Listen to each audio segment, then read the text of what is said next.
London Wildlife Trust is working hard to make London more resilient to extreme weather while supporting the city's biodiversity. The Trust has been working on the River Wandle for over 30 years, on its nature reserves and along the river's edge, to enhance and create habitats for wildlife. The Trust is an active partner of the Living Wandle Landscape Partnership Programme, overseeing a range of activities to enhance the heritage and people's enjoyment of the Wandle.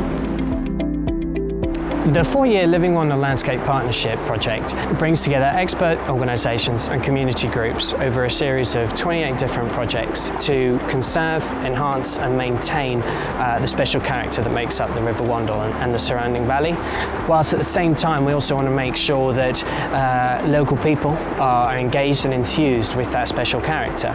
We have about 600,000 people who live within 20 minutes walk of the River Wandle, so it's really important to make sure that they're the ones that sort of make sure that the wildlife continues to thrive. The Wandle is important for wildlife, a precious chalk stream that is easily damaged by pollution, such as sewage and chemicals in runoff from the roads.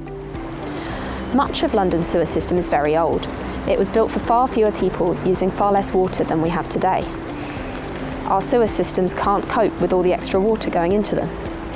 London now uses far more water a year than when the system was built. And climate change means we're getting far more winter rain than in the past. In addition, rainwater runs off roads and roofs directly into our rivers, bringing pollutants, heating up the water, and this can also kill off wildlife. As more gardens are replaced with concrete, tarmac and astroturf, less water is absorbed into the ground. Instead, it runs straight into the drains. This means our sewers are often completely full. Many are designed to overflow the contaminated water into our rivers. This means raw sewage is entering our rivers, and rivers like the Wandle are very vulnerable to the impacts from pollution that can kill wildlife and make them unpleasant to people. London Wildlife Trust and the Living Wandle Landscape Partnership are working to prevent this complex problem using simple solutions. Rain gardens, green roofs and de-paving projects, also known as sustainable drainage systems, or SUDs. SUDs absorb rainwater from our roofs and roads and help restore the natural water cycle, where water soaks into the ground rather than running into the drains. They reduce the pressure on our sewers by slowing down or reducing the amount of water entering the drains. They also have many knock-on benefits. Well, the rain garden is a great addition to what we've got here at Dean City Farm.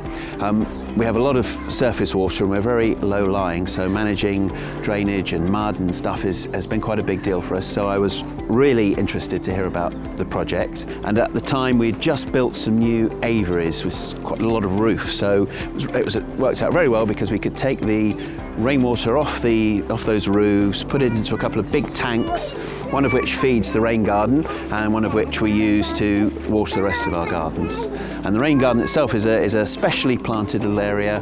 The plants are all selected to tolerate a wide range of conditions from dry to wet, so we don't have to do any additional watering. We're not using hose pipes and tap water to water it. It looks after itself. The rainwater comes, tops up the tank and then overflows down a beautiful little wooden chute into the garden and keeps it growing.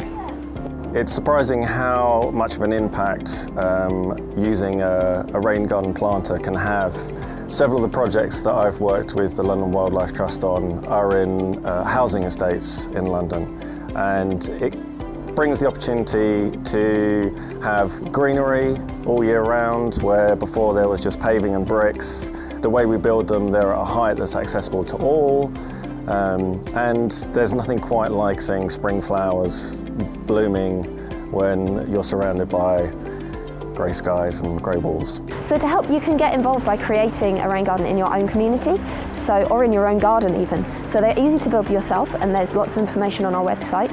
But if you are really involved or you don't have a garden, you can get a community group together to help build these things in a community space, like a concreted over courtyard or in a community garden.